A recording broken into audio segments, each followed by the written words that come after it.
အားလုံးပဲမင်္ဂလာပါ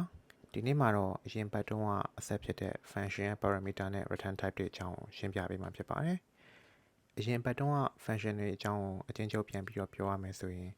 programming code တွေရေးတဲ့အခါမှာလိုင်းပေါင်းများစွာပါဝင်တဲ့အတွက် function လို့ခေါ်တဲ့ modular component တွေအဖြစ်နဲ့ခွဲထုတ်ပြီးတော့ရေးလို့ရပါတယ်ဒီလိုမျိုးရေးခြင်းအဖြစ်ဖတ်ရတာပုံမလွယ်ကူပြီးတော့ပြန်ပြီးတော့အသုံးပြုရတဲ့အခါမှာလည်းလွယ်ကူမှာပဲဖြစ်ပါတယ်ဒီလိုမျိုးmodular component တွေအဖြစ်အသုံးပြုလို့ရတဲ့အပြင် function တွေဟာ input တွေကိုလက်ခံပြီးတော့ output အဖြစ်နဲ့ပြောင်းလဲပေးနိုင်စွမ်းလည်းရှိပါတယ်ဥပမာအနေနဲ့ကတော့နွားနို့ရောင်းတဲ့စက်ရုံတွေမှာနွားနို့ပလင်သွတ်တဲ့ set တွေကိုဗီဒီယိုတွေ internet တွေမှာတွေ့ဘူးမှာပါဒီ set တွေဟာဆိုလို့ရှိရင် ပလင်ခွန်အလွတ်တွေကို input အဖြစ်နဲ့လက်ခံပြီးတော့နွားနို့ထည့်ပြီးသားပလင်တွေကို output အဖြစ်နဲ့ပြန်ပြီးတော့ထုတ်ပေးတာတွေ့ရမှာပါဒီ function တွေကို Kotlin language မှာဘယ်လိုမျိုးရေးလဲကြည့်ရအောင်ပါဒီဗီဒီယိုမှာကျွန်တော်နဲ့အတူလိုက်ပြီးတော့ try ချင်တယ်ဆိုရင်တော့ Google မှာ Kotlin Playground လို့ရှာလိုက်ပါအဲဒီက Kotlin Playground ဆိုတဲ့ website မှာလိုက်ပြီးတော့ try ကြည့်လို့ရပါတယ် Kotlin Playground ရောက်တဲ့အခါမှာကျွန်တော်တို့ area function လေးကိုရေးကြည့်ရအောင်ပါအဲဒီတော့ fan ဆိုတဲ့ keyword ကိုရေးလိုက်မယ်ပြီးတော့ဒီ function ရဲ့ name ကိုကျွန်တော်တို့ area ဖြစ်နေပေးပါမယ်အဲဒီတော့ function တွေကို input တွေပေးတဲ့အခါမှာကျွန်တော်တို့ကဒီ bracket နှစ်ခုထဲမှာကိုပေးခြင်းတဲ့ input ကိုထည့်ပေးရပါတယ်ဒီလိုထည့်ပေးခြင်းအကို function parameter လို့ခေါ်ပါတယ်ဒီ area function ရေးတဲ့အခါမှာကျွန်တော်တို့အနေနဲ့parameter အနေနဲ့ကတော့ width နဲ့ length နဲ့နှစ်ခုလိုအပ်ပါတယ်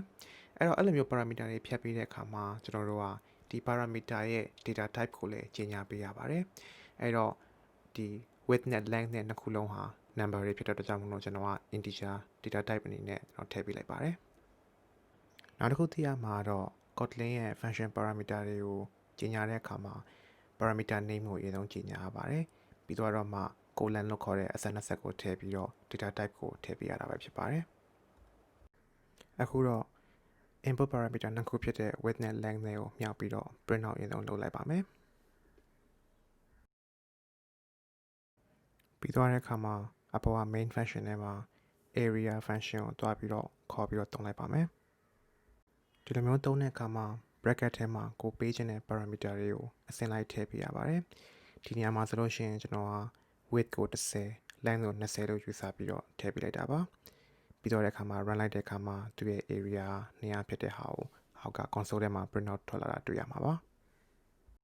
အခုချိန်မှာဒီ function ကဘာ value မှမထုတ်သေးပေမဲ့နဲ့သူဟာ area value ကိုတန်းပြီးတော့ print out လုပ်ထားတာတွေ့ရမှာပါ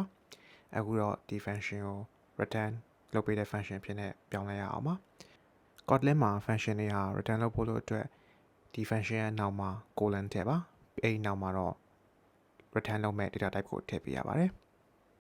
ပြီးတော့နောက်မှာတော့ဒီ print ln အစား return လုပ်ချင်တဲ့အတွက်ကြောင့်မို့လို့ return ဆိုတဲ့ keyword ကိုရေးပါဒီမှာတော့ကျွန်တော်တို့က area value ကို return လုပ်မဲ့အတွက်ကြောင့်မို့လို့ width နဲ့ length တွေကိုမြှောက်ပေးလိုက်လို့ရှင် return လုပ်လို့ရပါပြီဒီလို function ကနေ return လုပ်လိုက်တဲ့ value ကိုကျွန်တော်တို့ variable တစ်ခုတည်းကိုထည့်ပြီးတော့တင်ထားရအောင်ပါ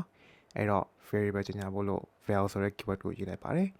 အခုတော့ဒါ area result ဖြစ်တဲ့အတွက်ကြောင့်မို့လို့ကျွန်တော် result ဆိုပြီးတော့နာမည်ပေးလိုက်ပါတယ်ပြီးသွားတဲ့အခါမှာတော့ main function ထဲမှာ result ကို print out လုပ်ကြည့်ပါမယ်